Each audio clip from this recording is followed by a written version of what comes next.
Genial. Entonces, el tema de hoy es Smith y las preguntas que les dejé la semana pasada, o bueno, hace 2 días les dejé estas preguntas para que me las respondan por correo y también me las pueden responder ahorita si no me las mandaron por correo. Entonces, alguno que quiera responder esto de bajo qué contexto económico y social realizó Smith su obra.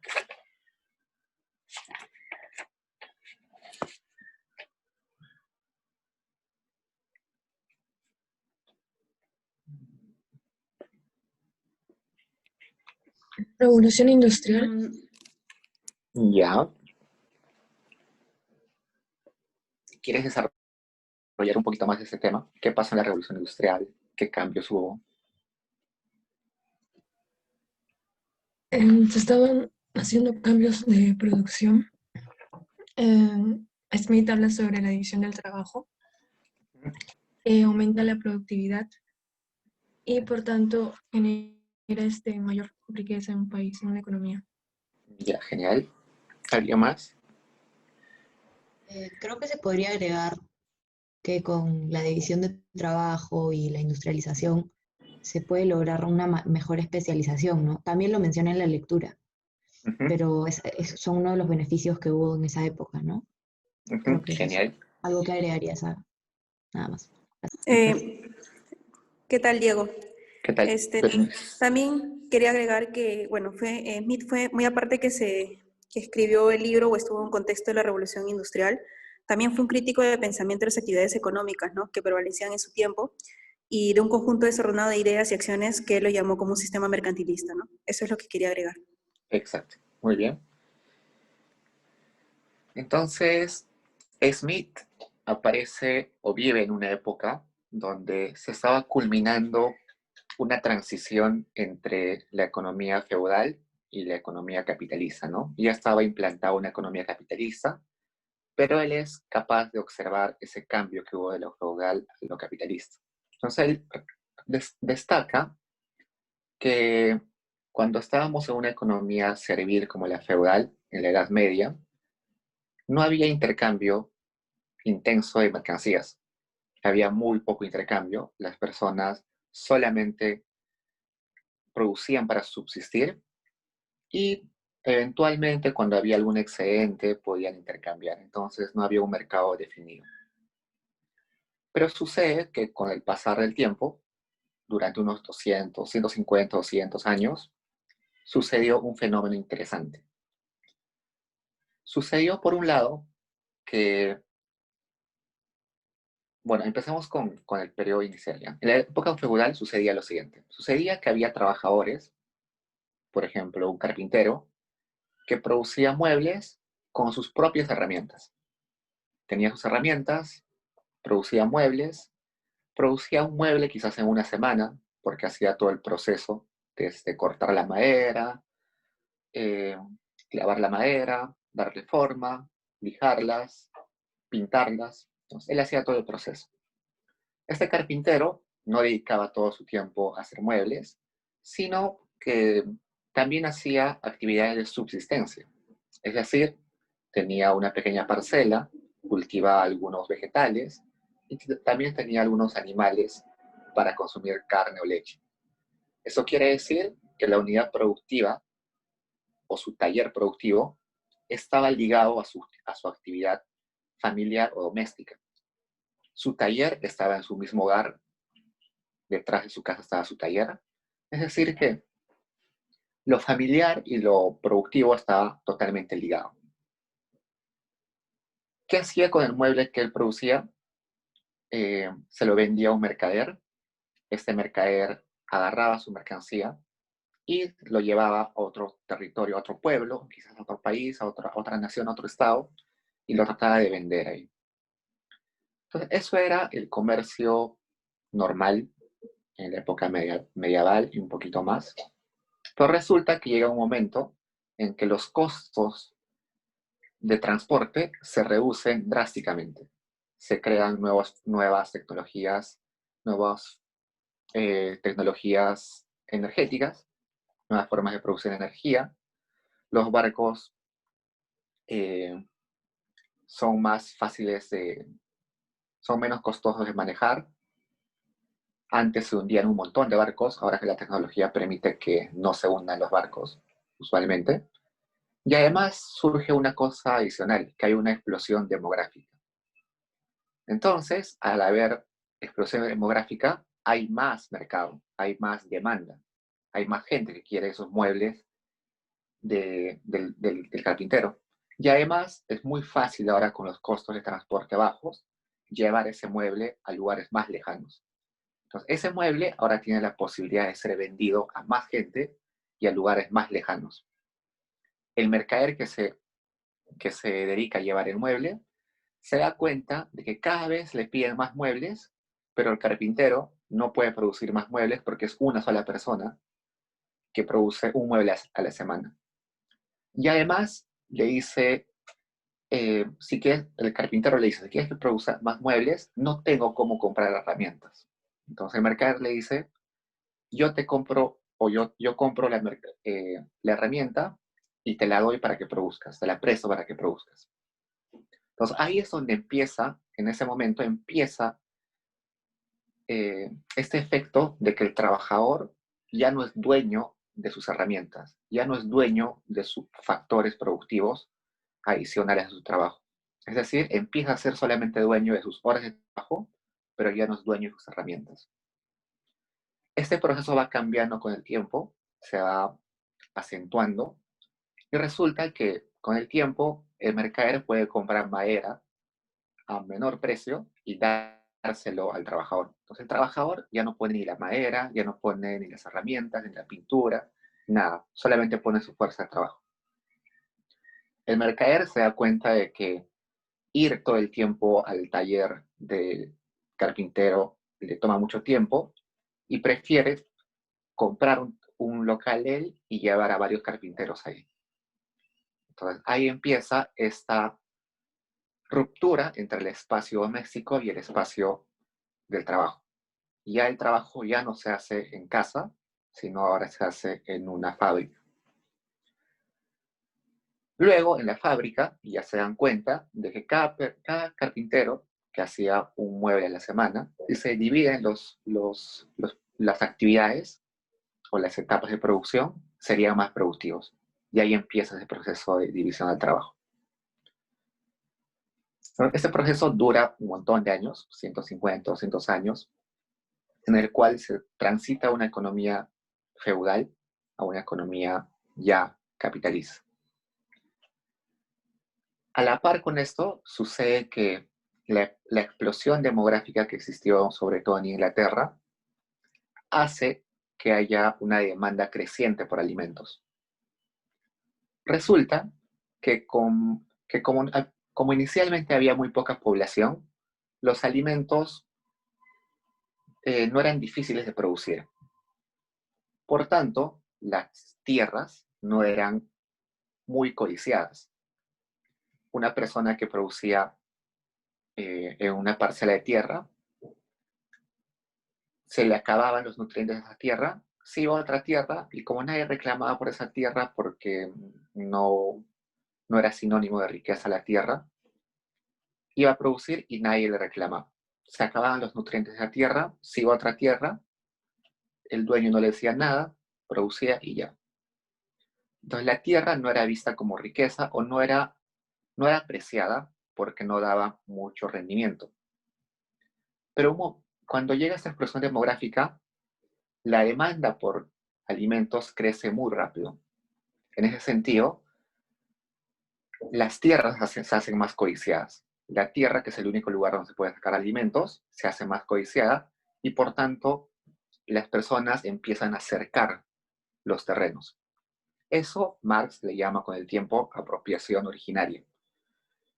Entonces, este terreno yo me lo apropio, lo cerco, lo cuido con soldados, con seguridad, con todo lo que pueda, y solamente yo lo puedo usufructuar. Ahí nace esto del derecho de propiedad. Entonces, yo soy dueño de esto y nadie más puede hacerlo, puede utilizarlo.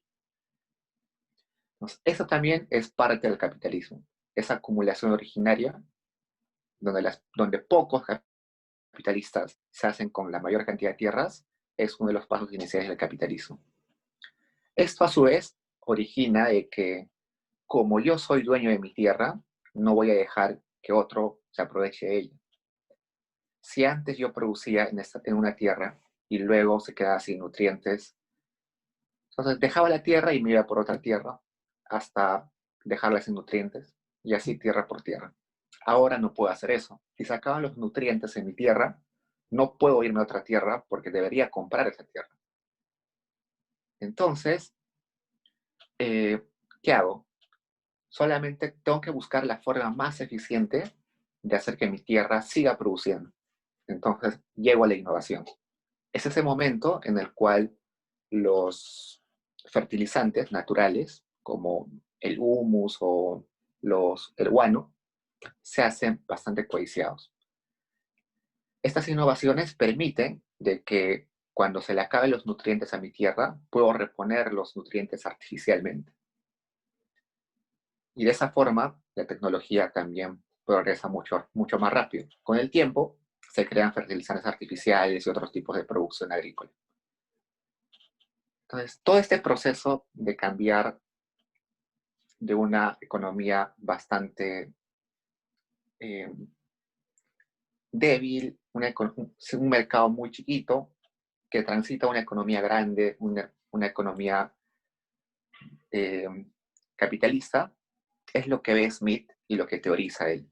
Entonces, todo lo que va a hablar Smith va a ser ese contraste de cómo cambiamos de esta situación medieval a esta situación capitalista. ¿Alguien que quiera agregar algo, comentar algo sobre eso?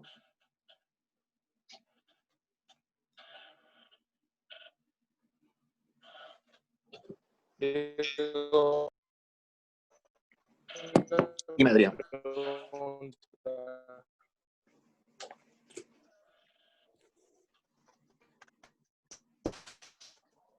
Adrián, no te escucho bien.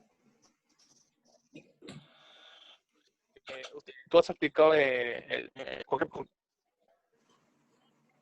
¿Cómo?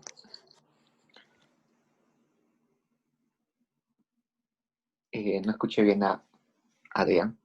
Bueno, todo esto, lo que he contado, es lo que ve Smith. Smith ya nace en una época donde el capitalismo ya está más implantado y estas tecnologías ya empiezan a ser cada vez más frecuentes. Estos aumentos de tecnología ya son más frecuentes. Entonces ya hay quizás formas de generar energía más eficientes, lo cual genera que puedan haber más máquinas, máquinas más eficientes y todo ello. Ok, Adrián, no te preocupes.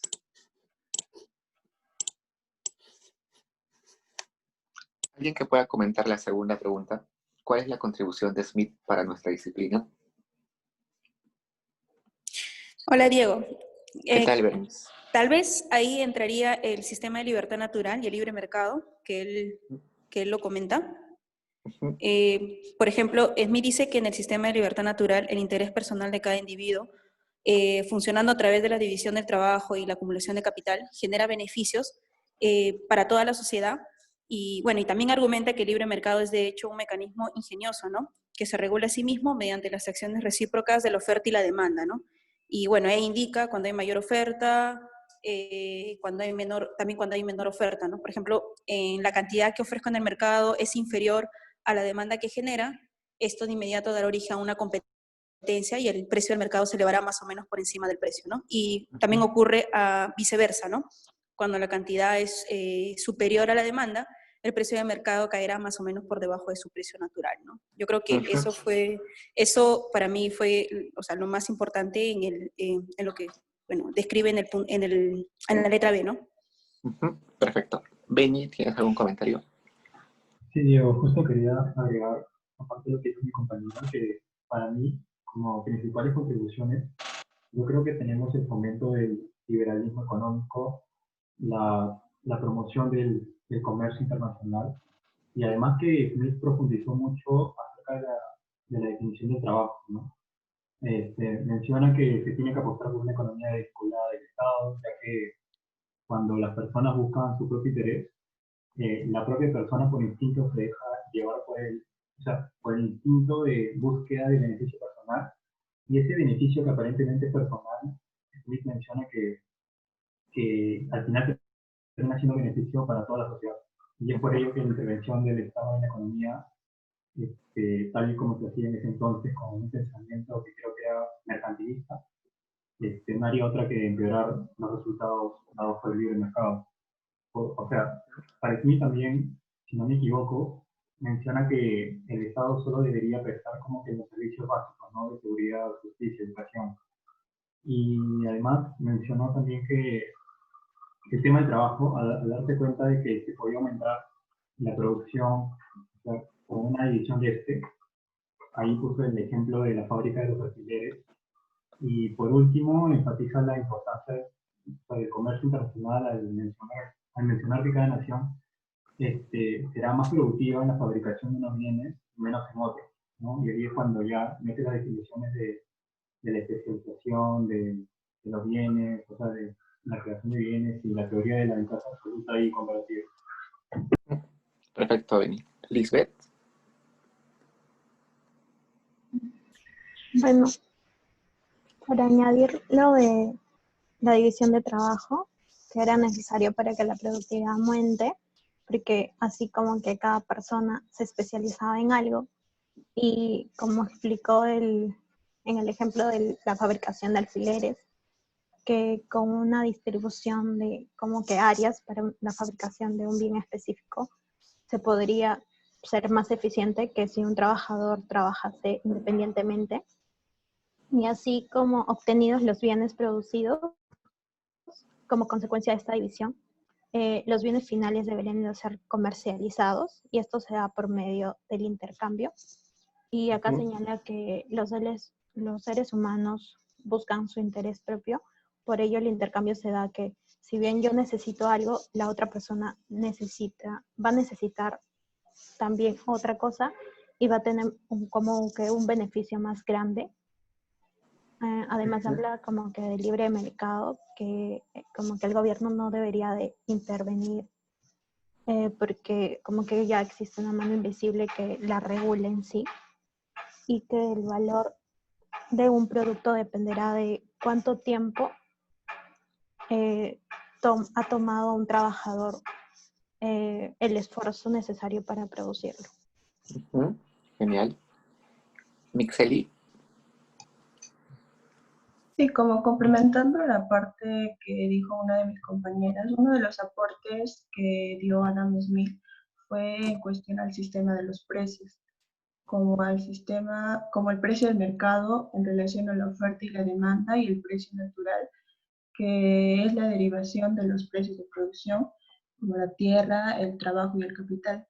Exacto. Entonces, el análisis que hace Adam Smith es que si estos dos precios están lejanos uno del otro, habría un beneficio extraordinario, y esto haría que nuevas empresas competitivas entren al mercado y generaría más competencia, y eso haría que el precio baje o tienda al costo de producción.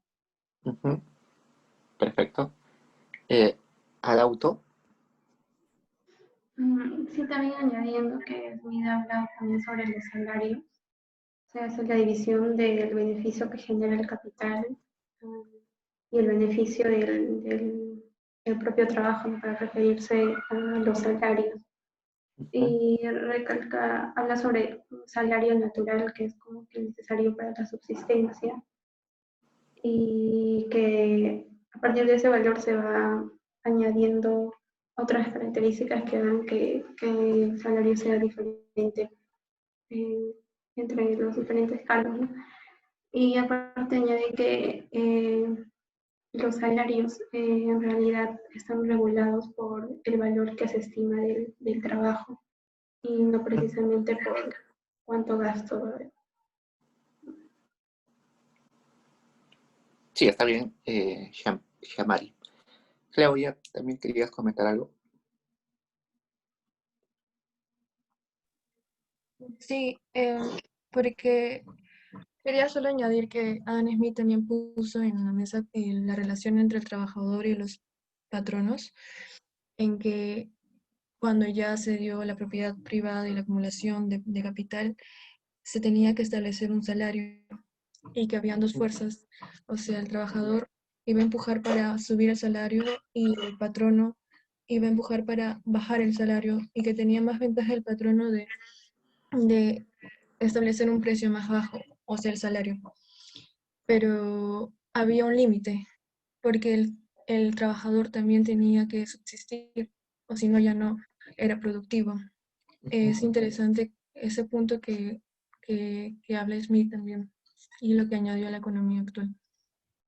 Genial. Entonces, todas las intervenciones han sido muy buenas y ya han tocado temas que vienen de los capítulos que vamos a revisar. Y hay un montón de cosas por tocar ahí. Respondiendo a esa pregunta directamente, quizás la mayor contribución de Smith es el liberalismo económico, ¿no? Antes de él, los mercantilistas, los bullonistas, decían de que como, como la riqueza de los países era sinónimo de acumular metales, o los países tenían que procurar eh, proteger su economía de forma de que no salgan metales de ninguna forma. Entonces, al hacer el comercio con otros países, yo protegía mi economía de modo que solamente entren metales, pero no salgan metales. Entonces, los mercantilistas eran proteccionistas totalmente. Ponían impuestos muy altos a mercancías del exterior, eh, daban facilidades para que se exportaran, eh, a veces subvencionaban el transporte de ciertas mercancías.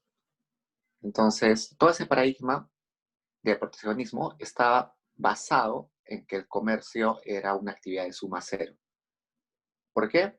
Porque lo que ganaba un país con el comercio era exactamente igual lo que perdía el otro país con el comercio. Entonces, como es una competencia de suma cero, tengo que asegurarme de proteger a mi economía. Con Smith, todo eso se cae. Él dice que, los, él dice que, a ver, espérenme un toque, chicos, por favor.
Perdón, chicos, tuve un problema. Ok, seguimos entonces. Entonces decía que con Smith cambia el paradigma. La riqueza ya no es sinónimo de acumular metales, sino la riqueza para Smith es lo que puede tener cada uno de los individuos de una sociedad. Y lo que puede tener cada uno de los individuos de una sociedad es lo que puede producir. Entonces, si en una sociedad los individuos son productivos, el país es más rico, la nación es más rica. En ese sentido, eh, es conveniente abrir tu mercado, hacer libre comercio con todo el mundo, porque de esa forma puedes vender tus mercancías a todo el mundo. Y ahí tenemos que darnos cuenta de lo siguiente. La división del trabajo tiene un limitante importante. Ese limitante es el tamaño de mercado. ¿Por qué? Yo puedo duplicar la cantidad.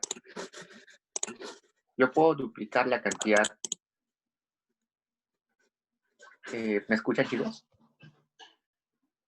Sí, perfecto. Sí, sí.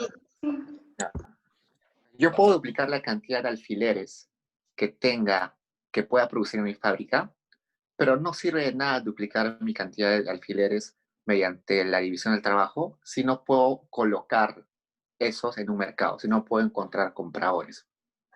Entonces, por eso es importante el libre mercado en el comercio, porque gracias a abrir el mercado puedo colocar esas mercancías que he producido en gran cantidad gracias a la división del trabajo en más personas. Entonces, es por ello de que en ese sentido, lo mejor es ampliar mi mercado y por eso la libertad de comercio, ¿no? Entonces, eso es quizás lo más importante de lo que Smith nos deja la disciplina. Otra cosa, como también dijo su compañera, una de sus compañeras, es que es uno de los primeros en decir que el precio no es un precio natural, sino que también hay fuerzas como la oferta y la demanda que pueden hacer que ese precio sea mayor o menor al natural. El precio natural para Smith es el precio o el valor de las horas de trabajo que demoran hacer un bien. Si un zapato demora, digamos, 8 horas en realizarse, yo lo debería intercambiar por un mueble que también demoró 8 horas en fabricarse, ¿no? Pero con esto de que puede existir oferta más grande que la demanda o demanda más grande que la oferta, puede ser que en el mercado se trance este bien por, por debajo de su precio natural o por encima de su precio natural. Otra contribución de Smith es que le pone énfasis en el trabajo. El trabajo debe ser un trabajo productivo. Los trabajos no productivos, como por ejemplo sacerdocio, militares, pueden ser importantes, pero no están en la jerarquía de lo que es más importante para la riqueza de los países. Y eso se traslada en algo bastante interesante. En la época mercantilista y antes, en la Edad Media, en la época feudal, las jerarquías sociales estaban determinadas por las características de nobleza, ¿no? Encima de la jerarquía estaba el feudal, el señor, luego venían quizás nobles de segunda categoría, algunos militares, el clérigo, y al final estaban los vasallos, que eran los trabajadores. Entonces, esa forma de entender la sociedad cambia con Smith, porque Smith dice que la jerarquía social debería estar determinada por quién es más productivo, por quién aporta más riqueza. Entonces él pone encima a los más productivos, pone a los capitalistas, que son los que hacen posible la producción, y luego va poniendo por debajo a los trabajadores y muy por debajo recién aquellos que tienen trabajos no productivos. Entonces, es un cambio de visión de decir que mi jerarquía en la sociedad no tiene que ver con mi linaje, sino ahora tiene que ver más con cuán productivo soy. ¿Qué más podemos hablar de Smith? Los trabajos no productivos ya les dije que son aquellos como ser soldado, clérigo. Em,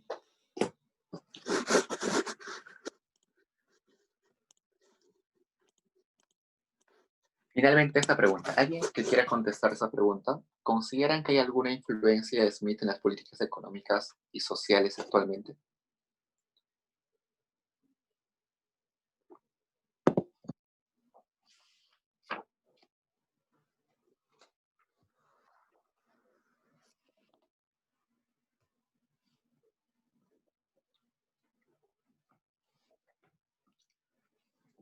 Seguro que ustedes están acostumbrados a ver, Paul.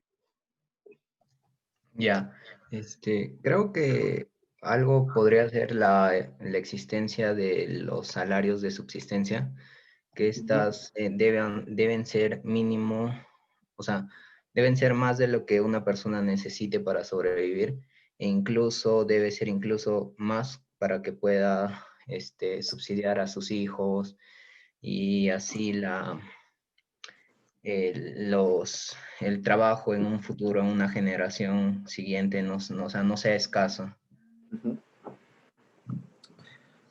Sí, tienes razón. Para Smith, dice que el trabajo o el salario natural debería ser aquel salario que permita a la persona reproducirse un día más. Es decir, que le permita alimentarse de modo que al día siguiente pueda volver al trabajo. Es decir, reproducir su día un día más. Eso implica también reproducir a su familia un día más, que vivan un día más. Esto es un avance en Smith. Luego, con otros filósofos y economistas, esto se complementa con otras cosas. Por ejemplo, luego se va a añadir a esto que no solamente debe estar el alimento necesario para subsistir, sino también la recreación necesaria para subsistir y para mantener una salud. La posibilidad de poder educarse, la posibilidad de tener buena salud. Esas cosas todavía no están presentes en Smith, pero luego se van a ir añadiendo poco a poco. Liz. Bueno, Smith habla sobre los sindicatos y la relación que hay entre los dueños del capital y los trabajadores, y creo que también eso podemos aplicarlo en la actualidad, porque vemos cómo, no sé, diferentes grupos de obreros a veces se reúnen y, no sé, realizan protestas o, no sé, marchan por sus derechos, quizás cuando, no sé, los dueños están explotándolos o algo así. Y bueno, Smith también habla que muchas veces estas protestas no son absueltas, entonces creo que es como que algo que podemos rescatar de él. Sí, exacto. Smith habla que en el mercado laboral existen dos agentes, los ofertantes y los demandantes, pero siempre hay un lado en esa relación que tiene más poder que el otro.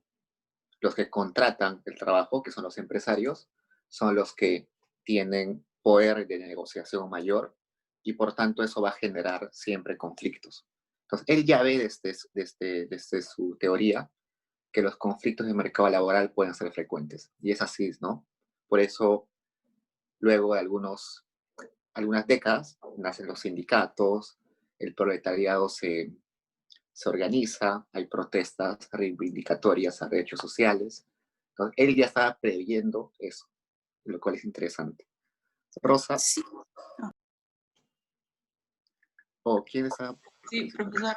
Yo quería añadir una cosa, porque, por ejemplo, recuerdo que se mencionó que Adam Smith era considerado un economista político, o sea, planteaba, digamos, era llamado economista político, entonces su planteamiento era que la economía no podía estar separada de la política.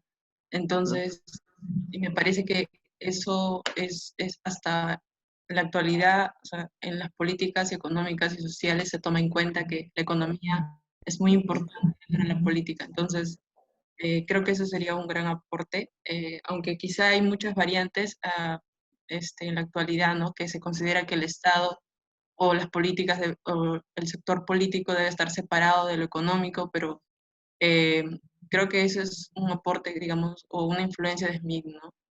Que la política y la economía no deben estar separadas. Bueno, eso es... Los primeros economistas como Smith, Ricardo, todos ellos decían que la economía y la política deberían estar, eran inseparables, ¿no? Eran parte de un mismo fenómeno.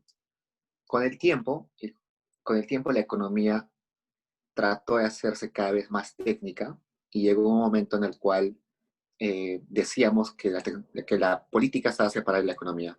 Entonces, hubo personas que decían que la economía generaba fenómenos políticos y otros que decían que los fenómenos políticos generaban efectos en los fenómenos económicos. Eso fue un tiempo en la economía, pero felizmente en las últimas décadas ya nos hemos dado cuenta de que en realidad son dos formas o dos aspectos que van siempre ligados, ¿no? Entonces no podemos pensar en economía sin hablar de política y tampoco viceversa.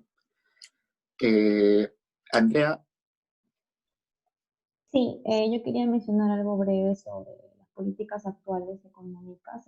Por ejemplo, Smith propone como que un nuevo sistema económico, el cual permite explicar como las causas o los factores del crecimiento económico. En este caso, yo lo relaciono un poco con la división del trabajo.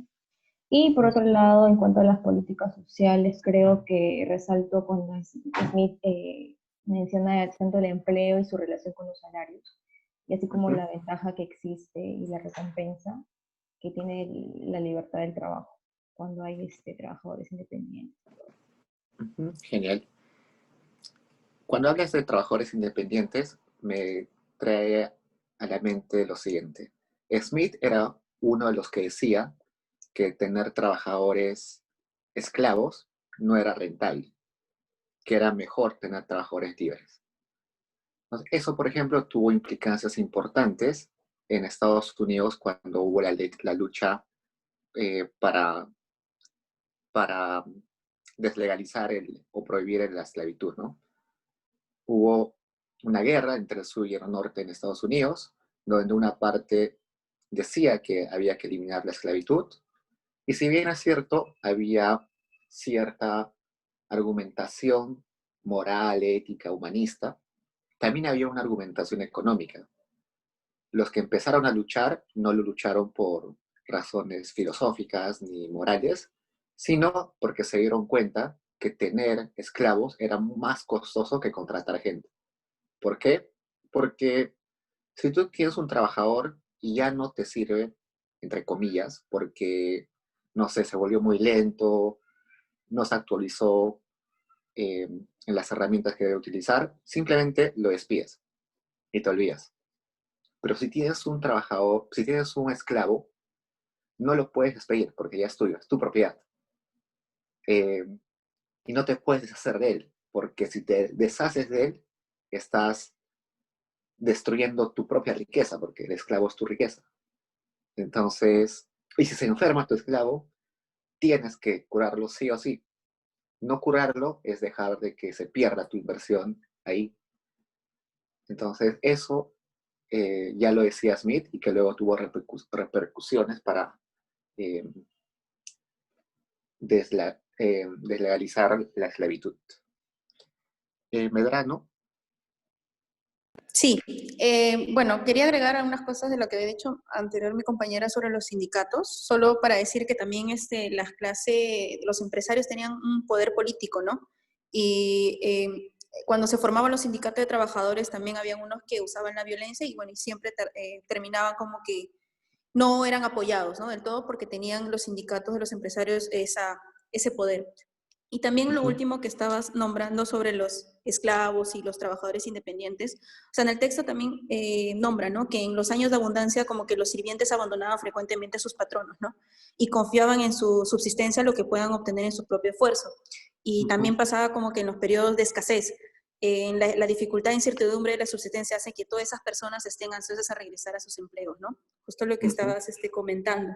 Y otro que quería agregar finalmente era también lo que él dice sobre los monopolios, ¿no? Ya desde antes él lo comienza a decir, que consideraba que los monopolios eran ante todo concesiones especiales que el gobierno otorgaba a ciertas personas o grupos favorecidos, ¿no? Algo, y él lo, como que lo relaciona, él dice, ¿no? Es como algo parecido a la exclusividad que se le daba a los gremios medievales, ¿no? O sea, ya desde antes él decía eso y hoy en día también se puede ver eso, ¿no? Bueno, ya van a sacar políticas antimonopolísticas, pero como que más o menos se relaciona a la actualidad, ¿no?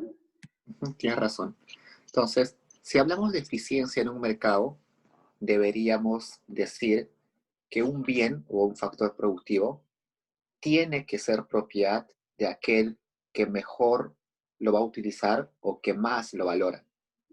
Entonces, supongamos que nosotros tenemos un yacimiento de litio, el dueño de la concesión del yacimiento de litio debería ser aquel que lo valora más, que está dispuesto a pagar más por ello. Eso sería sinónimo de un mercado de competencia. Es un mercado eficiente. Sin embargo, si existen monopolios, o si existe corrupción o lo que quieran, usualmente sucede lo contrario, ¿no? No es el que valora más un bien el que lo tiene, sino es el que puede influir más en ello, en esa decisión de quién lo tiene. Entonces, esas cosas ya también ya las habla Smith, que hay que, para que una economía y para que la mano invisible funcione, los bienes deberían ir de mano en mano, pero de las manos de aquellos que las aprecian más. Iván. Sí, hola Diego.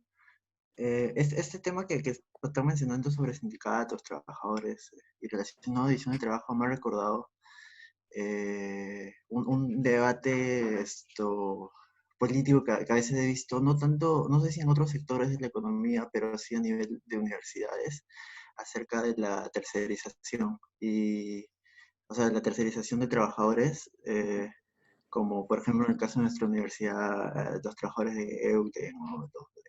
o de Sheriff, porque si bien no lo he visto tanto en nuestra universidad, sí, una época en la cual seguía bastante la página de la Federación desde la universidad, de las universidades chilenas, una de sus consignas bien fuertes era el tema del no a la tercerización, porque ellos decían que eso limitaba su poder al no poder formar, a su poder de negociación al no poder formar sindicatos, y no poder reclamar por sus derechos, pero por otro lado, los argumentos para que sí haya tercerización me recuerdan un poco, me los recuerdo un poco leyendo el capítulo 1 y el tema de la división de trabajo, ¿no?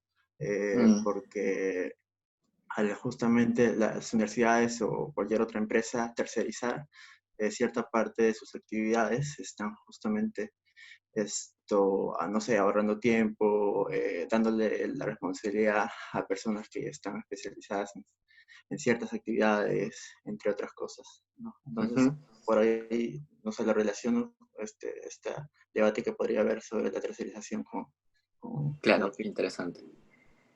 Claro, por un lado hay un argumento que dice que si especializas la seguridad, deberías contratar una empresa especializada, pero por otro lado el argumento es decir, pero estás quitando derechos laborales, ¿no?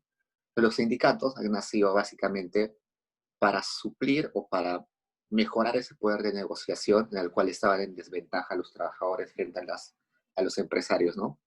Entonces, como un trabajador y una super empresa es evidente que tienen pesos de poder distintos, pues mejor es que negocie un grupo de trabajadores con la empresa. Ahí ya se equipara un poco el poder. Entonces, ese es el objetivo de los sindicatos, poder negociar en colectivo con la empresa y llegar a mejores condiciones laborales. Una forma que ha visto el liberalismo de deshacerse de los sindicatos es eso de la terciarización, ¿no? Como existen leyes para hacer sindicatos, por ejemplo, los trabajadores parciales, si no me recuerdo, los que trabajan solamente por horas o por meses, con recibos de honorarios, no pueden hacer sindicatos. Entonces, es una forma eso de terciarizar para quitarle poder a los sindicatos y ese poder de negociación. Y sí, es un tema de debate bastante interesante que de seguro vamos a ver con otros autores luego. ¿Qué más podemos resaltar acá?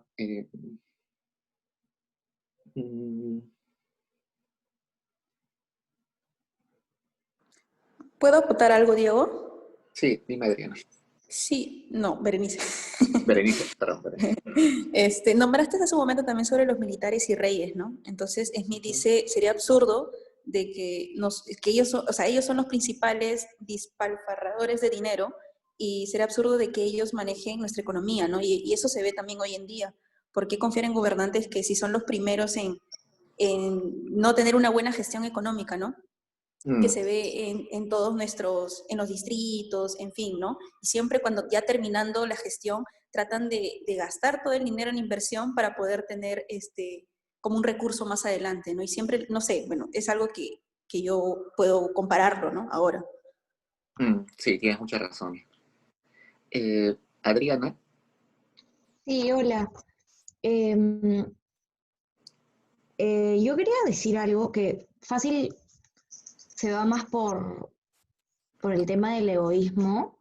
No sé, es un poco extraño porque Smith habla de que, o sea, el principio que da lugar a la división del trabajo es que el hombre siempre va a buscar hacer tratos resaltando la ventaja que le va a dar al otro, ¿no? Porque si le dijera como que yo necesito comer, al otro no le va a interesar realmente, sino más bien le va a decir como que si tú produces, no sé, papas, yo te las voy a comprar a tal precio y vamos a poder negociar y así, ¿no? Y no sé si es un poco descabellado, pero siento que todo el sistema económico actual, por más evolución que haya tenido, sigue siendo muy egoísta y sigue siendo en pro no de los trabajadores casi nunca, sino como que de los empresarios y todo esto. Y no sé si eso se puede tomar como una influencia. O sea, Sí. hay rasgos, ¿no? Pero siento que sí podría ser algo que resaltar, que la sociedad tal vez no ha llegado a traspasar esta idea central como que de solo voy a hacer algo si es que voy a tener un beneficio eventualmente. No sé, esa es Sí, como que exacto. una acotación que me gustaría hacer. Sí, no sé si alguno está en economía política ahora o está en economía política en el curso. Y el profesor José Tabra mencionó una vez exactamente eso de ese tweet de Rosa María Palacios donde decía que el progreso de la humanidad solamente había sido posible por el egoísmo, algo así. Entonces, el profesor comentaba ahí, por ejemplo, de que eso era una visión simplista del desarrollo de la humanidad, ¿no? Porque si bien es cierto, gran parte del desarrollo sí ha sido gracias a intereses personales, no podemos dejar de lado que también los humanos tienen otra forma de sentimientos y otra forma de impulsos, ¿no? Está el impulso de cooperación, de empatía. Siendo parte yo de una especie, evidentemente voy a querer que la especie se mantenga en el tiempo y por tanto voy a colaborar con la especie. Entonces, estas ideas de que solamente el progreso es generado por el egoísmo o por el interés personal, usualmente son sustentadas por Smith, ¿no? Leemos en los periódicos, en revistas, a economistas, a politólogos, a políticos, citar a Smith para decir que hay que darle libertad a los empresarios, a los trabajadores, a todos los agentes económicos, para que ellos buscando su beneficio personal generen beneficio de la sociedad. Sin embargo, eso es una visión un poco una lectura mala de Smith. Smith, antes de ser economista, o bueno, antes de ser considerado economista, era filósofo, y él escribió sobre los sentimientos morales. Y en los sentimientos morales, él dice que las decisiones de las personas en el mundo, en todas sus actividades a diario, juegan entre este sentimiento de interés propio y un interés de empatía. Entonces, si bien es cierto, en el sistema capitalista puede ser más evidente usualmente el interés propio, siempre hay la empatía que está ahí detrás o que puede estar por ahí. Entonces, Smith sí considera que parte del desarrollo sí puede ser generado por la cooperación. Dice inclusive de que sin Estado es una forma de cooperar, porque hay que organizarnos para hacer el Estado, es necesario para que los países se desarrollen. Sin embargo, con el tiempo, se ha malinterpretado a Smith y los que toman a Smith como referente dicen que no debe haber Estado, que el Estado distorsiona la economía, que hay que dejar la mano invisible actuar por sí sola, que todo se va a autorregular, que los empresarios saben exactamente lo que hacer, pero no estamos considerando de que no todo, bueno, si ustedes han revisado o han visto sus cursos de micro, la competencia perfecta teóricamente sí nos va a llevar al máximo beneficio social, ¿no? Pero para cumplir los supuestos de competencia perfecta es imposible, ¿no? Imaginar una sociedad con información completa y perfecta es imposible. Imaginar una sociedad, una economía con bienes totalmente homogéneos es imposible. Entonces nunca vamos a llegar a esos supuestos y por tanto nunca vamos a llegar a la competencia perfecta. Entonces, por tanto, siempre tiene que haber un rol del Estado atrás, un rol regulador, un rol de generar un marco general, un rol de colaboración, un rol de trabajo cooperativo, un rol de empatía quizás también entre la sociedad, en organizaciones civiles, en actividades, en grupos sociales que se organizan entre sí. Pues todo eso no es contrario a lo que dice Smith, pero se ha utilizado mal a Smith para justificar ello, ¿no? Comentarios, chicos.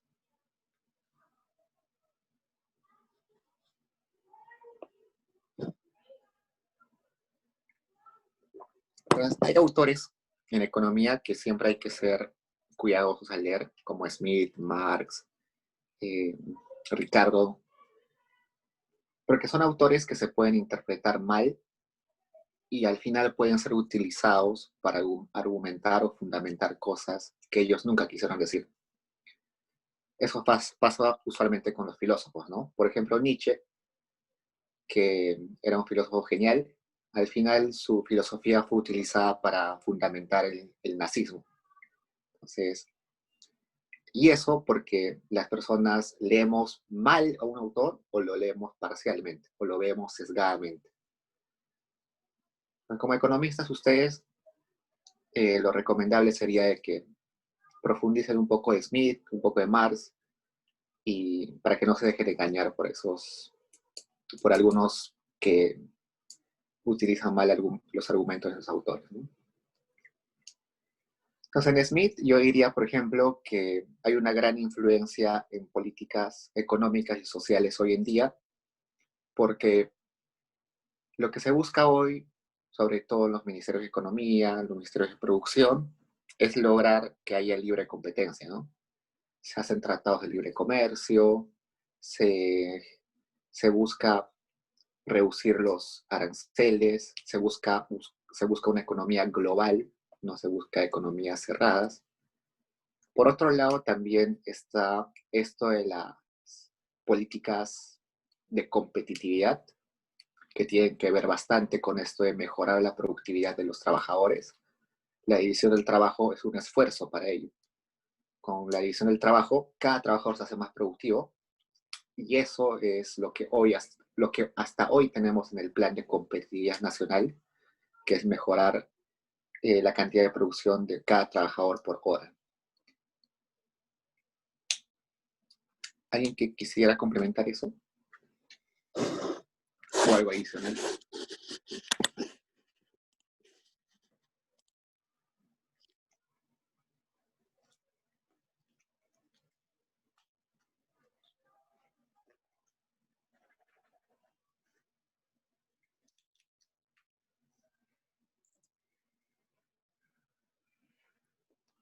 Entonces, ahora sí entremos de lleno al texto. Ahora hemos visto un montón de temas dispersos y opiniones interesantes. Es bueno que se cuestionen también siempre lo que vemos y lo que leemos. Entonces, como les dije, Smith básicamente fue un filósofo. Su primera obra relevante fue la teoría de los sentimientos morales. Como les dije, es un texto donde dice que las personas en el día a día tomamos decisiones entre dos sentimientos, uno de empatía y uno de interés propio. Y acá es una observación del comportamiento de las personas en sociedad, no necesariamente en su vida económica, sino en su vida económica y en todo lo demás. Recién cuando escribe La riqueza de las naciones, que es posterior, le da más énfasis a esto del interés personal, pero no deja de lado que sí es posible que las personas se muevan por la empatía. Entonces, cuando las personas o algunos teóricos dicen que Smith cambia su pensamiento en el transcurso de estos dos textos, no necesariamente es correcto. Hay algunos que dicen que cuando escribió la teoría de los sentimientos morales, él estaba convencido de que las personas también podían ser cooperativas, empáticas, pero pasan algunos años y llega a La riqueza de las naciones y se convence totalmente que las personas solamente son egoístas. Pero no es cierto. Entonces, sería bueno que también chequen un poquito la teoría de los sentimientos morales. ¿Alguien por casualidad leyó ese texto en filosofía en letras o alguna vez?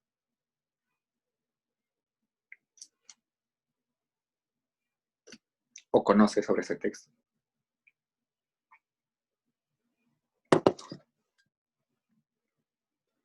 Iván. Sí, hola, Diego. No, o sea, yo he leído una fracción pequeña, o sea, pero en la parte en la cual esto es de lo mismo que tú mencionas, ¿no?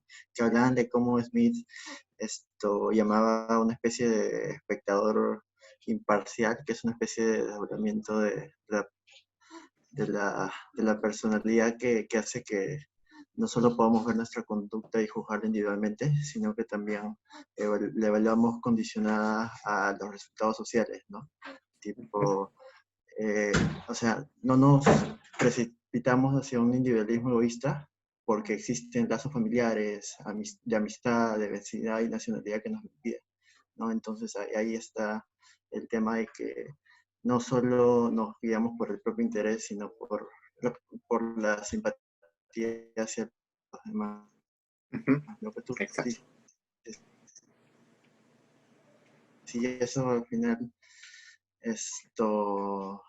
bueno, aunque ya cuando habla de cómo esto nos lleva al desarrollo económico y a la propiedad general, más habla sobre el propio interés, pero sí, más o menos chiquita de la teoría de los sentimientos morales. Sí, es un buen texto ese libro. Entonces, avancemos un poco. Pues, ¿quién sabe qué es la mano invisible? Pamela. Ya.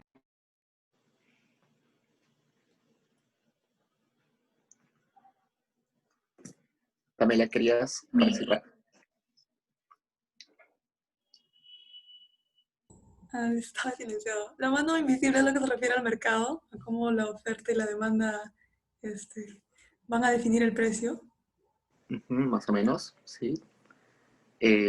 Medrano.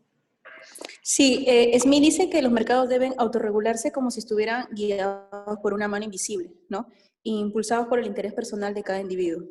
O sea, eso es lo que él principalmente dice. Bueno, de ahí dice, así Smith propuso que el Estado debe como que proveer solo una estructura ordenada de bienes y servicios públicos específicos, ¿no? Y también ahí rechaza sobre el proteccionismo que tuvo el Estado, ¿no? Del libre comercio, etc. Exacto. Entonces, Smith dice que si bien es cierto el capitalismo se ve como un sistema caótico, donde hay un montón de bienes muy distintos, donde hay un montón de personas que transan, y que es difícil observarlo desde fuera, detrás de todo ese caos existen leyes naturales que hacen que sea predecible conocer cómo se va a comportar o cuáles van a ser los resultados de ese intercambio. Entonces, esas leyes naturales están básicamente fundamentadas en que las personas van a buscar su máximo interés, su interés propio, y solamente van a colaborar cuando vean que colaborar les da algún tipo de beneficio. Por tanto, como la economía por sí sola puede llegar a ese resultado, no es necesario el Estado. Entonces, el Estado solamente puede ser un suplemento que genere cierta estabilidad en algunas reglas, en ordenar el mercado, pero no es fundamentalmente lo central, sino lo central son estas leyes naturales. Entonces, la mano invisible siempre ha sido entendida como, o bueno, usualmente se entendía como que dejar hacer y dejar seguir, ¿no? Pero ni siquiera eso es lo que dice en estricto Smith. Smith dice, sí, hay que dejar hacer, pero siempre y cuando hay que estar observando que, que toda la economía se comporte dentro de un marco. Y ese marco es asegurado por el Estado. Entonces el hombre busca maximizar su bienestar y ese hombre genera bienestar intercambiando bienes y servicios, y eso lo llamamos mano invisible.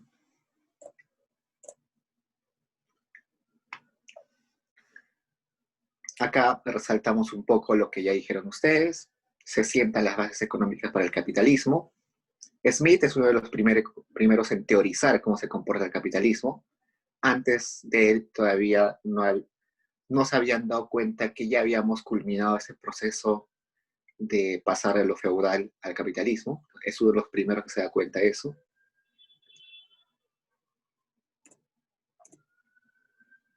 Y ahora sí pasamos a los capítulos 1, 2 y 8, que son los capítulos que tenemos que ver hoy. ¿Algún comentario sobre el capítulo 1, que se titula De la división del trabajo? A ver, Victoria. A ver, en este capítulo básicamente lo que entendí fue que gracias a la división del trabajo se puede incrementar la productividad de los trabajadores. Incluso dice que esto se debe a 3 factores: el aumento de la destreza del trabajador, la ventaja obtenida del tiempo que te ahorras por ya no pasar de una rama de trabajo a otra, y por las innovaciones que hay, o sea, como maquinarias y cosas. Y también te dice que, o sea, toda esta multiplicación de la productividad que te va a permitir la división del trabajo, al fin y al cabo va a dar lugar a una riqueza universal, él menciona. Eso es todo. Genial. Angie. Ya, para complementar, habla de que una diferencia del uso de la división de trabajos en manufacturas pequeñas y grandes industrias. Por ejemplo, en las pequeñas, que satisfacen necesidades de un grupo más reducido, por ende van a haber menos trabajadores y es más viable que todos estén en un mismo taller y puedan ser controlados por un espectador, a comparación de que estén en grandes industrias donde se tiene que satisfacer las necesidades de una población más gruesa, y por ende van a haber más trabajadores, entonces es casi imposible que todos ellos puedan reunirse en un taller. También de que hay ciertas actividades, por ejemplo, que no pueden ser tan subdivididas por completo, por ejemplo, la agricultura, y también se le considera como una razón de que esta no haya sido tan productiva o no, su capacidad no aumente tanto en comparación de manufacturas que sí lo dan. Y da un ejemplo de que, por ejemplo, el hilendero y el tejedor son diferentes, en cambio el que arrasa, el que cosecha, el que siembra, siempre va a ser la misma persona. Perfecto. Grisette. Ya, como comenta mi compañera sobre la división del trabajo, también entendí que ayuda a promover la especialización de oficios y además Smith da un ejemplo en el que la industria se desarrolla más que la agricultura. Él añade eso porque esta puede dividirse más y especializarse en distintas producciones. Algo resaltante que vi en esta lectura es que nos habla acerca de que en todo producto, por más simple que este parezca, hay un trabajo por detrás y ello da cuenta de la división del trabajo y su importancia. Exacto. Gracias, Pamela. Sí, también en el capítulo mencionan sobre la difusión de bienes entre los diferentes estratos de la sociedad, que cada trabajador posee una gran cantidad de productos de su propio trabajo, ¿no? Y esto al final lo van a intercambiar, va a ser intercambiado. Genial. Sí, una de las cosas interesantes del capitalismo es que las personas ya no están produciendo solamente para subsistir. En la época medieval solamente producías lo que consumías y por casualidad, si algo te sobraba, tenías algún excedente, lo llevabas al mercado. Con el capitalismo y la división del trabajo, las personas se dan cuenta que para subsistir necesitan solamente un poquito de trabajo. Y todo lo demás puede ser llevado al mercado. Es un gran avance. Medrano. Sí, también nombra en el texto que este gran incremento en la labor que un mismo número de personas puede realizarse como consecuencia de la división del trabajo se debe a tres principales circunstancias, ¿no? Que son diferentes. El primero, que es el aumento de la destreza de todo trabajador individual. El segundo también te nombra el ahorro del tiempo que normalmente se pierde, ¿no? Al pasar de un tipo de tarea a otro y no en la especialización que uno tiene. Y el tercero, la invención de un gran número de máquinas, ¿no? Que conforme pasa el tiempo, la gente comienza a ver la necesidad de esto, ¿no? Que facilitan y abrevan la labor y permiten que unos hombres hagan el trabajo de muchos, ¿no? Exacto. Perfecto. Entonces, comentemos un poco sobre eso. La división del trabajo, como ya vieron en el ejemplo de los alfileres, es la noción de que las personas pueden especializarse en una sola actividad, de modo de que aumente su productividad y su destreza en esa actividad en particular, ¿no? Dice que hay 4 formas de que la división del trabajo aumenta la productividad. Una, que es aumenta la destreza. Como lo haces repetitivamente, eres más eres más capo en esa actividad. Luego, que ahorras tiempo de pasar de una etapa a la otra. El carpintero terminaba de lijar el mueble y luego tenía que pasar a pintarlo. En ese proceso tenía que guardar sus herramientas de lijado, sacar sus herramientas de pintar, preparar por sí solo la pintura. Todo ese proceso de cambiar de una actividad a la otra toma un tiempo y ese tiempo se ahorra con la división del trabajo. Luego se ahorra, luego también hay máquinas, y las máquinas ayudan a aumentar la productividad del trabajador. La innovación es una forma de aumentar la cantidad de producción por trabajador. ¿Qué más podemos mencionar ahí? A ver.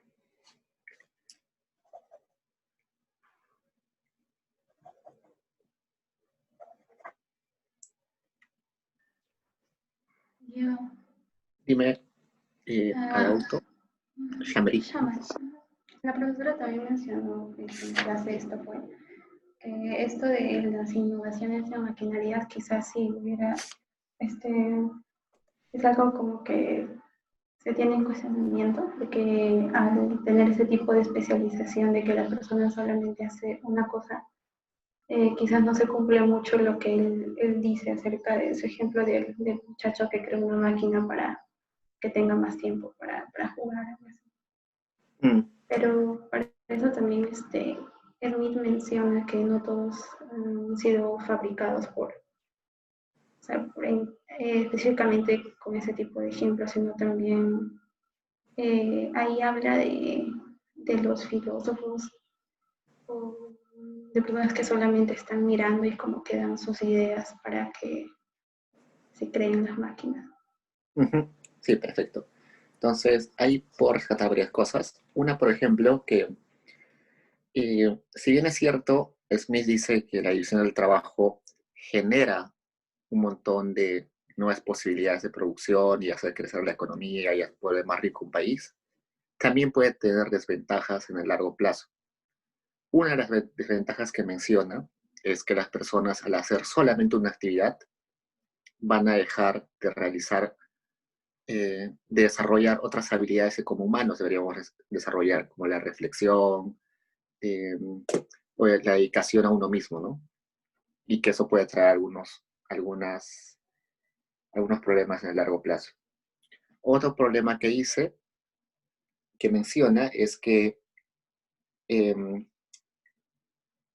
hay actividades que naturalmente son más susceptibles a utilizar la división de trabajo que otras.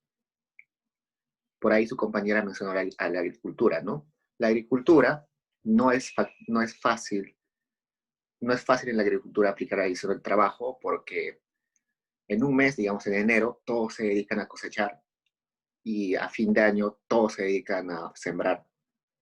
Entonces, las personas no pueden dedicarse a una sola actividad porque están restringidos por esa temporalidad del clima o de las estaciones. Mientras que hay otras actividades como la que pone de ejemplo los alfileres, donde es muy fácil dividir el trabajo. Entonces, en esas actividades como de los alfileres, la productividad de la producción crece un montón y son actividades que van a prevalecer en el tiempo, mientras que actividades como la agricultura, que no van a crecer su productividad, con el tiempo se van a ir dejando de lado. ¿Por qué? Porque evidentemente va a ser mejor pagado el salario en estas actividades como los alfileres. Entonces luego, en un capítulo creo que ya no vamos a leer nosotros, Smith hace una lista de qué actividades se deberían priorizar para que un país sea más rico. Y al final de esas actividades se regresa a la agricultura. Entonces hay sectores que se van a ver desfavorecidos relativamente con esto de la división del trabajo.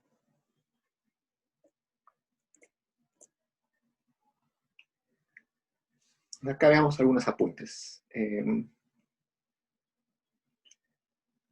Al observar Smith dice que ha habido progreso en la capacidad productiva, que gran parte de ese progreso es gracias a la división del trabajo.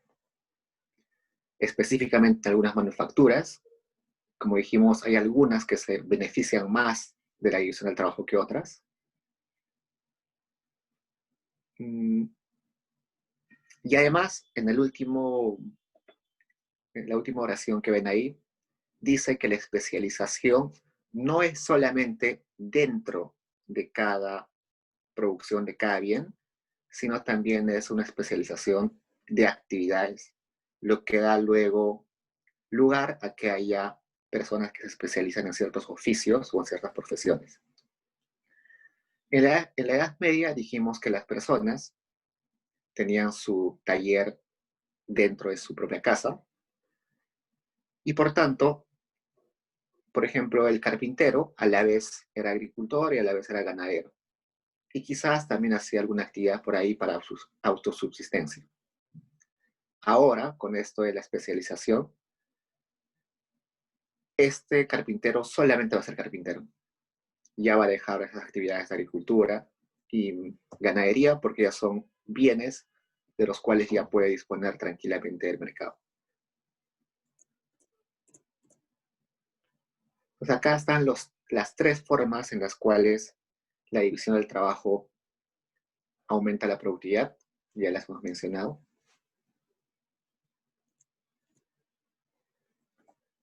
¿Alguien que quiera comentar algo más sobre la división del trabajo o quiera comentar alguna de estas oraciones?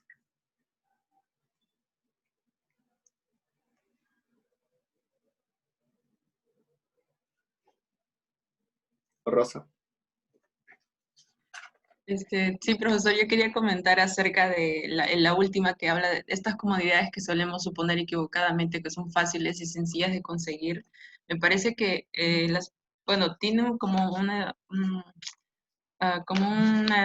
algo reflexivo, o sea, es como que, creo que como usted dijo que Smith es filósofo, entonces creo que eso implica tanto la filosofía también, porque él considera que incluso, o sea, nos destaca mucho, ¿no? Acerca de incluso la vestimenta que llevas puesta, la cama donde duermes, tus zapatos, o sea, todo lo que usas y tienes. Entonces, todo eso es producto de una cooperación de miles y miles de personas. Entonces, no deberíamos considerar que es fácil y sencillo de conseguir, sino que creo que él llama a valorar o comprender en ese sentido cuán importante es la cooperación y que de alguna forma, o sea, eso nos da comodidades a todos, ¿no? O sea, así sea la persona más, digamos, más insignificante, como él menciona en su texto, o la persona más rica, considera que la cooperación en todo eso, y, o sea, la cooperación nos da comodidades en ese sentido, ¿no? Y creo que es un lado reflexivo o que nos hace reflexionar en, bueno, en Exacto. eso. Heidi. Sí, yo quería decir que parte de esta gran multiplicación de producción que existía, da origen como que a una sociedad que es bien gobernada. O sea, los trabajadores empiezan a producir y a producir, de modo que pueden intercambiar ese excedente que consiguen por otros bienes, o sea, con otras personas que también producen, pueden intercambiar estos bienes que necesitan, o sea, con bienes que necesitan en sí. Y también se señala que las comodidades que tienen como que una persona de clase humilde, también como por ejemplo una ropa, un abrigo, también pasa por todo un proceso de cooperación, o sea, tiene todo un proceso de cooperación detrás. O sea, ha sido algo que muy útil en sí, en general, cooperar. Sí, genial. Comentando lo que ambas dijeron, Rosa y Heidi, es interesante entender que los bienes que tenemos en nuestras manos no solamente tienen un significado para nosotros, sino que hay algo detrás. Entonces, cuando tenemos, no sé, un pan en nuestras manos, ese pan no solamente no solo tiene significado relativo a nosotros, sino tiene muchas cosas atrás. Hay un montón de horas dedicadas a producir el pan, un montón de personas implicadas en el procedimiento y un montón de relaciones sociales y productivas detrás. Entonces, eso, por ejemplo, se pone de moda o se ha tomado relevancia en los últimos años, ¿no? La gente antes, cuando compraba ropa, la compraba porque decía, ah, qué bonita ropa, me gusta el color, me entalla y combina con mi demás ropa de mi closet. Pero últimamente nos hemos dado cuenta que también es importante ver cómo se le paga al trabajador que fabricó eso. Se utilizó niños para producir ese pantalón, se utilizó tintes nocivos para el ambiente, para su producción. Está hecho de algodón que se fabricó con fertilizantes artificiales. Entonces, esas cosas muchas veces no las tenemos en cuenta, ¿no? Cuando compramos algo. Pero Smith ya da algunas luces y nos dice que deberíamos detenernos un rato y pensar qué implicancias tiene ese bien hasta que llegó a nosotros. Luego, Marx ya lo pone más claro y él ya habla del fetichismo de las mercancías. El fetichismo de las mercancías para Marx es algo así, pero más concreto y más complejo.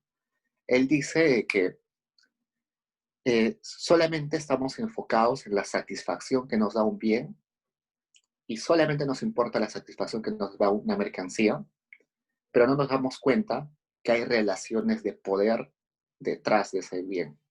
Entonces hay una relación de dominancia, seguro, entre el capitalista y el obrero. Eso lo vamos a ver luego y con Marx. Pero más o menos la raíz de eso ya está más o menos en Smith.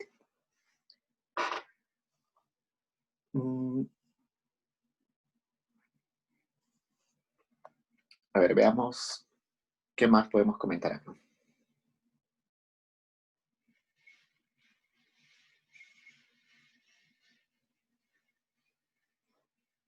En el penúltimo rectángulo ven que ya habla de cooperación. Usualmente nunca asociamos cooperación a Smith, ¿no? Siempre vemos cooperación como antónimo de libre mercado. Y bueno, acá ya aparece, ¿no? Entonces es interesante ver que Smith también habla de cooperación.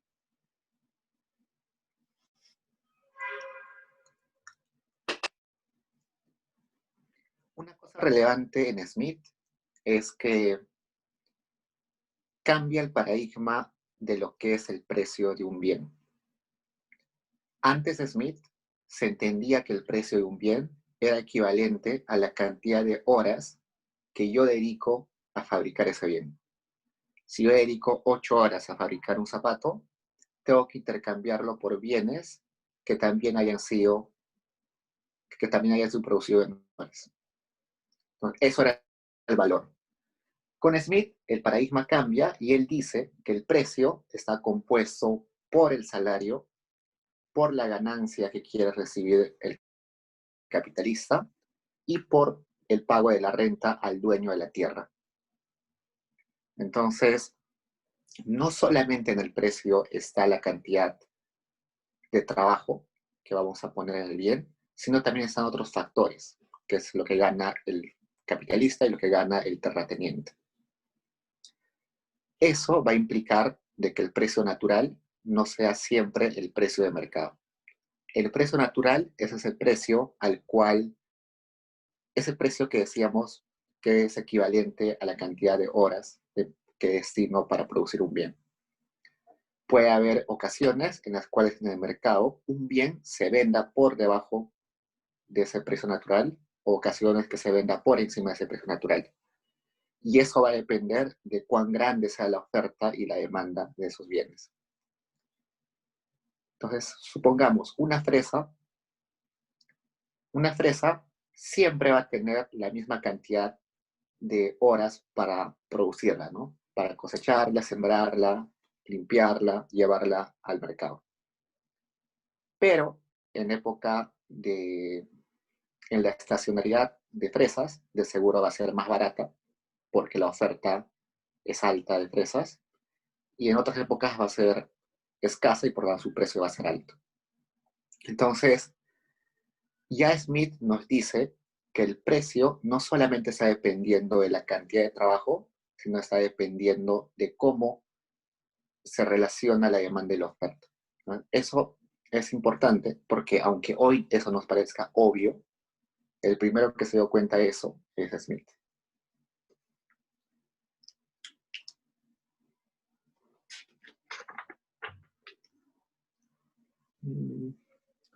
Pues pasemos al capítulo 2.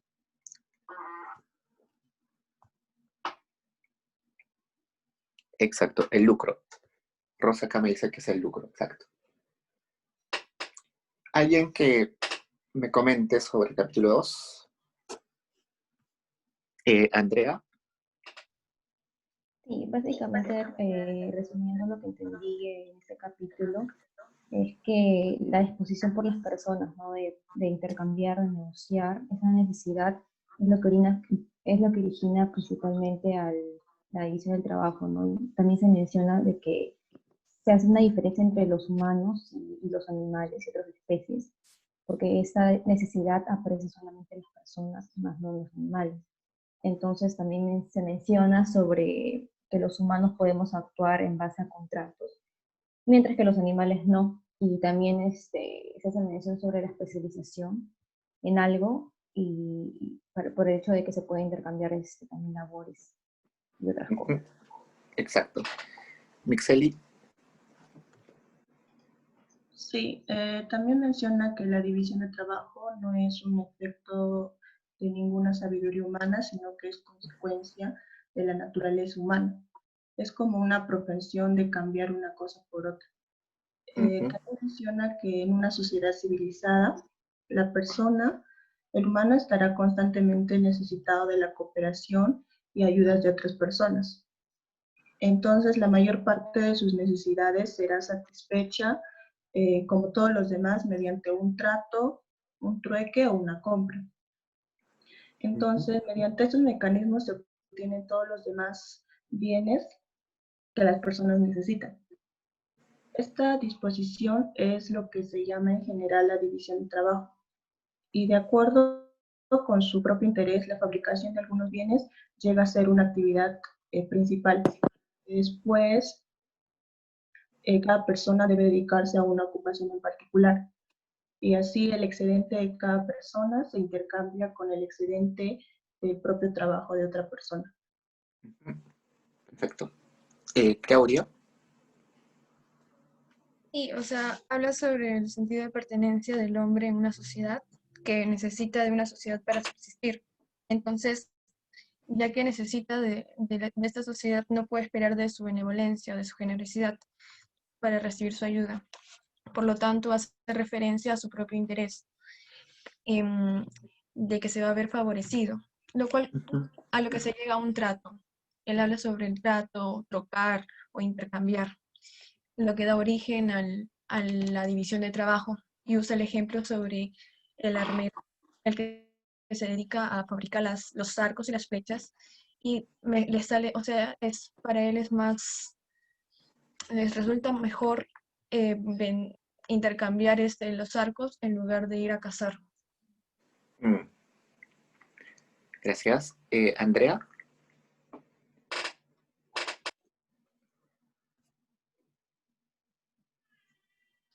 Grisette.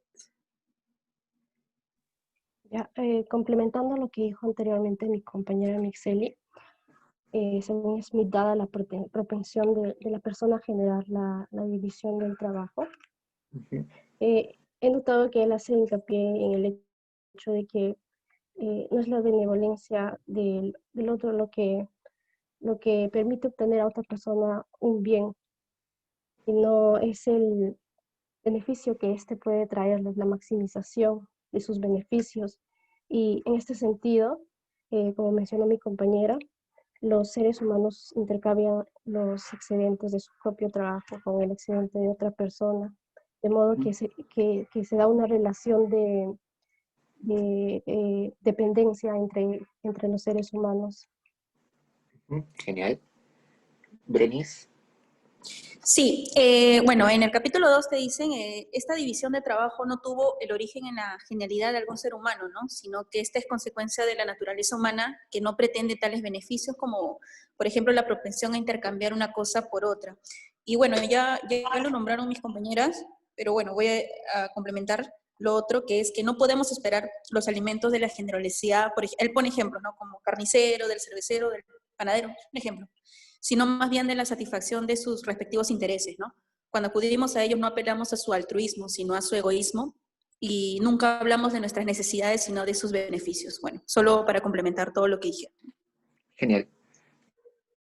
Shamari.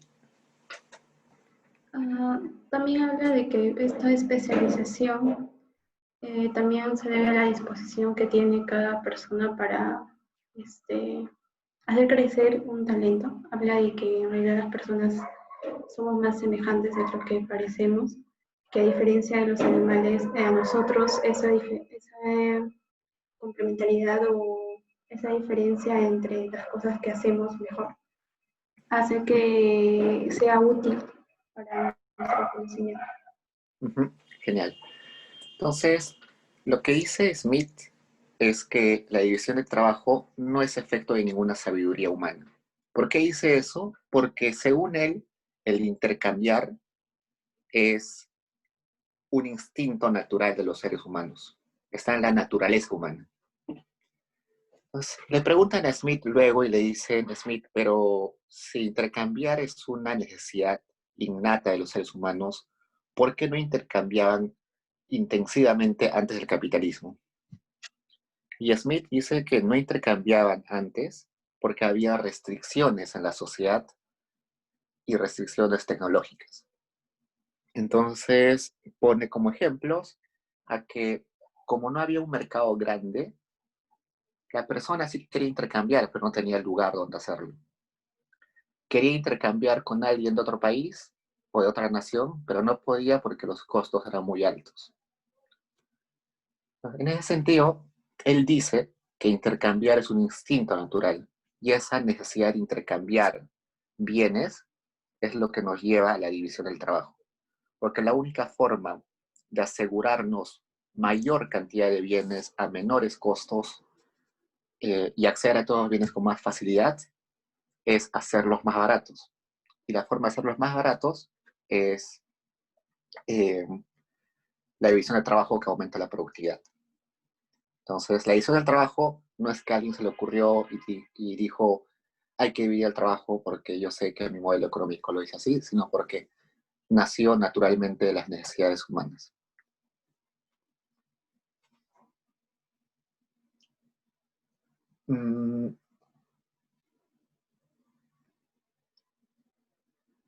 ¿Qué más podemos rescatar de este slide? A ver, ya dijimos lo siguiente.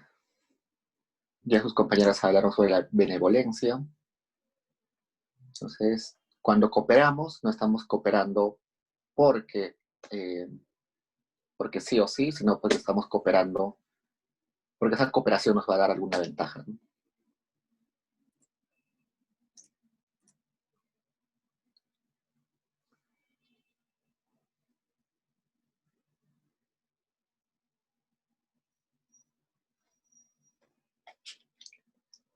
¿Algún comentario sobre lo que ven en la pantalla?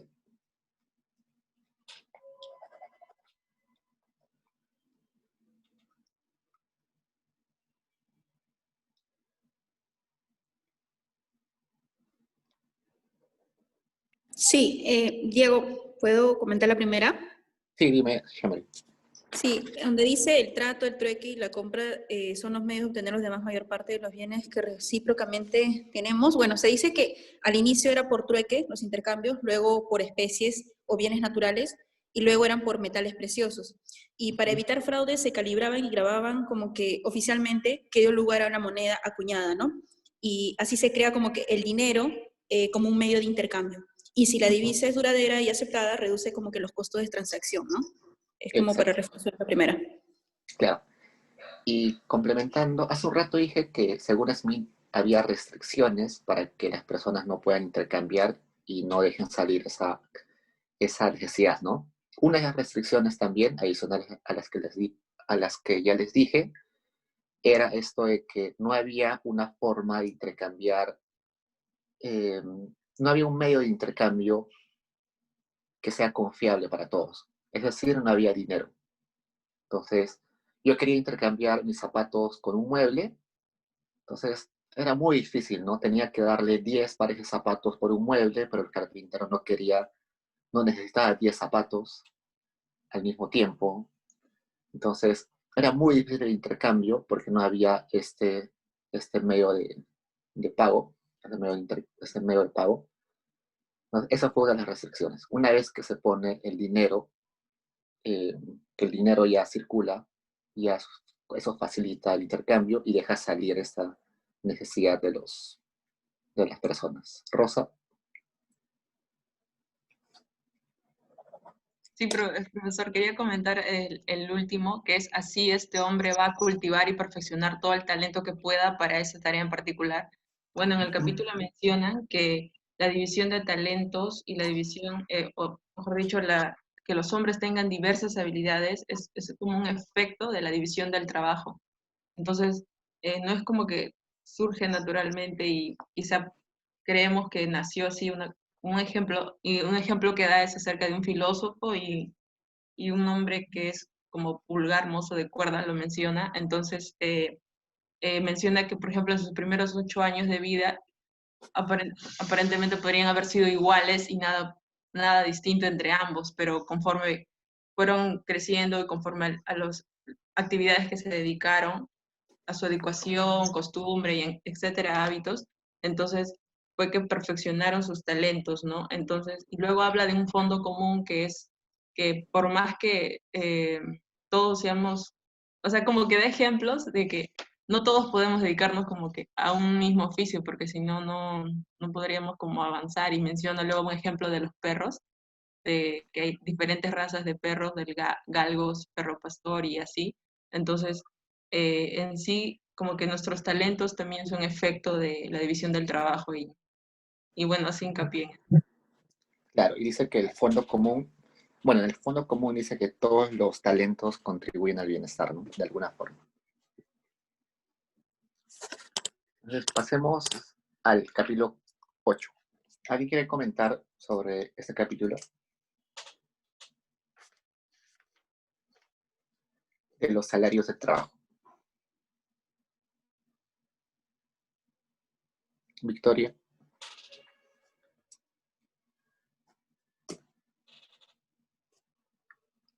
Victoria, ¿quieres participar? Perdón, me había activado mi audio.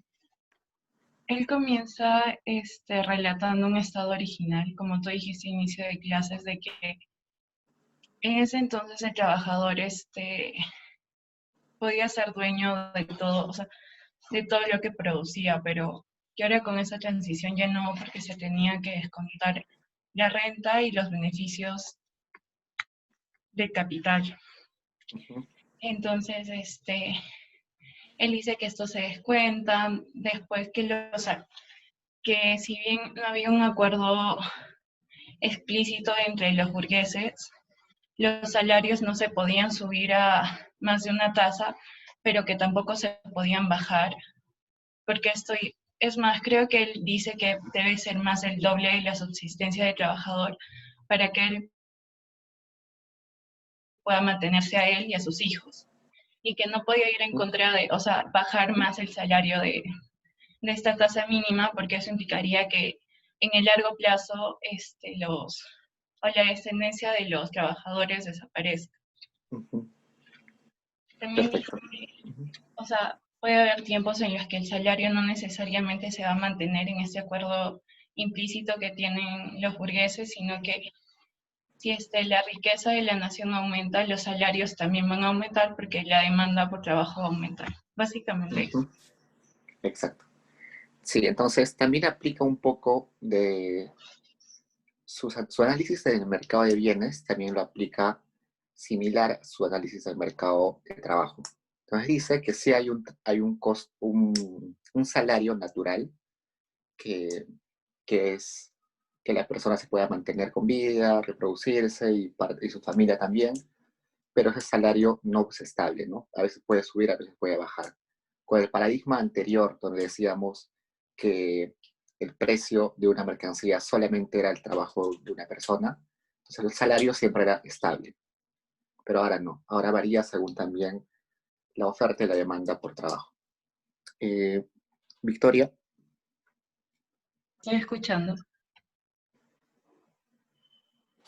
Victoria, ¿quieres participar? No bajé mi mano. Ay, Grisel. Ya, también quería añadir algo sobre los patronos, quienes tenían cierta ventaja frente a los trabajadores, ya que ellos podían asociarse mucho más rápido y a cobrar salarios por debajo de lo que los trabajadores deseaban, además de que la ley estaba de su parte. Pero en caso de que los trabajadores estén dispuestos a asociarse para elevar los salarios, estos estarían en mucha más desventaja a diferencia de los patronos, quienes podían resistir a largo plazo sin un trabajador, mientras que en el corto plazo sí les afectaría no tener trabajadores. Eso es lo que entendí. Genial. Claudia.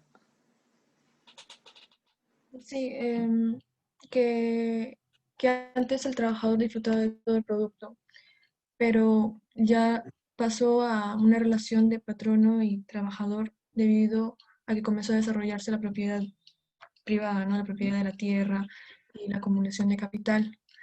Asimismo, en relación al patrono y al trabajador, como mis compañeras mencionan, se tenía que hacer un trato en referencia a un salario y tenía más ventaja el patrono, a pesar de que había una relación de necesidad, es decir, el propietario necesitaba a empleados para que trabajen su tierra y los empleados necesitaban trabajar para subsistir. Pero esa necesidad era a largo plazo y con respecto a los patronos, pero los empleados tenían una necesidad que tenían que subsistir, lo cual era a corto plazo y tenían al final que aceptar el salario que el patrón le decía. Sí, genial. Heidi. Quería comentar algo que está un poquito más adelante, que es una comparación que hacen con América del Norte, que, o sea, no era todavía tan rica como Inglaterra en ese tiempo, pero, o sea, iba avanzando muy, muy rápido y esa prosperidad que tenía que ver con el aumento del número de habitantes, o sea, con el número de hijos que tenían las personas, o sea, eso estaba asociado también a un nivel de riqueza. Pero en comparación de China, ahí en China estaban como que en un estancamiento, o bueno, en un estado estacionario, en el que ya no crecía, y ahí al contrario las clases como que más pobres, los hijos, o sea, trataban de deshacerse de sus hijos porque ya no sabían cómo mantenerlos o cómo lidiar con eso, ¿no? Con todos estos gastos que producían. No, por Paul. Ya, yo quería hablar sobre cómo el nivel de salario influía en en la oferta de mano de obra, que justo Smith habla de que existía dos tipos de salario, en verano y en invierno. Y cuando el nivel de salario era alto, la gente prefería como que, o sea, dedicarle más tiempo al ocio, ¿no? Y ahí es donde el nivel de salario, o sea, por oferta y demanda se reducía. Y también quería agregar sobre cómo los niños eran vistos ya, o sea, desde una edad temprana, o prácticamente eran concebidos para generar ingresos a la familia. Y también quería hablar de cómo el nivel de salario era muy distinto en la ciudad que en lugares un poco alejados o incluso muy lejos, que en la misma ciudad podías ganar mucho y o sea, un poco más alejado menos, pero o sea, el, tu ingreso real como ingreso, como para adquirir las cosas en sí eran casi iguales, porque algunas cosas costaban, el costo era casi igual de los bienes en la ciudad como en los lugares alejados. Sí, tienes mucha razón. Medrano. Sí, hace un momento mi compañera dijo sobre los niños, ¿no? Y en el texto nombra, ¿no? De que se abandonaban a los niños y a veces hasta se los ahogaban, ¿no? Y así dice explícitamente en el texto. Pero bueno, quería yo decir sobre una parte que dice, ¿no? Sobre la condición de es dura en el estado estacionario, y eso lo nombra, y miserable en el regresivo. Y el estado progresivo es realmente el alegre y animoso para toda la clase de sociedad, ¿no? Y el estado desvaío y, bueno, un ratito, y el regresivo melancólico, ¿no? Entonces, Smith estaba como que refiriendo a los estados estacionarios, y dependiendo en qué estado se encuentre, era la condición anímica de la sociedad, ¿no? Sí, exacto. Muy buenas contribuciones de todos. Acá quería resaltar, la mayoría ya lo dijeron ustedes, pero acá dice los salarios no son más altos en los países más ricos, sino en los que prosperan más. Nos habíamos dicho que la riqueza ya no es qué nación acumulaba más, es decir, ya no estamos viendo la riqueza como es lo que acumula el Estado, sino estamos viendo la riqueza como lo que tiene cada una de las personas. Y lo que tiene cada una de las personas depende de su productividad. Entonces, mientras más productiva es una persona, cada una de las personas de un país, más rica es la nación. Entonces, acá también está lo que dijeron ustedes. Lo mismo en el primer ítem, ¿no? Ninguna sociedad puede ser feliz si la mayor parte de sus miembros es pobre y miserable. Bajo el paradigma de los mercantilistas, no nos fijábamos en las personas, sino nos fijábamos en el agregado de las personas, en el agregado de metales que estaban guardados. Pero ahora no, ahora cambiamos eso y nos fijamos ya en las personas. Entonces, chicos, eso sería todo en esta dirigida. Creo que la mayoría ha tenido bien claro más o menos el texto. Denle una repasada más, una relectura. Y como les comenté al inicio de la clase, la siguiente semana tenemos la PC1 bajo 16 puntos. Y como les dije, 10 puntos son preguntas para desarrollar, quizás 2 preguntas para desarrollar, para argumentar en algunos párrafos, un par de párrafos. Y los 6 puntos adicionales van a ser preguntas para marcar. Quizás preguntas tipo, ¿este enunciado es verdadero o falso? Expliquen una línea por qué es verdadero o falso. ¿Cuál es el enunciado es verdadero o falso? Preguntas de ese estilo. Las preguntas no van a ser muy teóricas, van a ser seguro para comparar. O sea, no van a ser definiciones directas, sino para comparar definiciones, hacer un poquito de análisis, contextualizar algún argumento, o quizás aplicar algún concepto a la actualidad, ¿no? Así que, denle una chequeada, creo que la mayoría está bien. Y eso sería todo por hoy. ¿Tienen preguntas? Sí, Sí, Diego, tenía una pregunta, disculpa. Quería Dime. saber si los capítulos 1, 2 y 8 son los que entran en la PC para el día de la otra semana. Sí, Solo esos solamente, capítulos. solamente entran los capítulos que hemos hecho en la dirigida. Es decir, 1, 2 y 8. Diego, ¿cuánto tiempo va a ser la práctica calificada? Todavía no estoy seguro, pero lo más probable es que sean las 2 horas. Eso les confirmo mañana o pasado. Okay.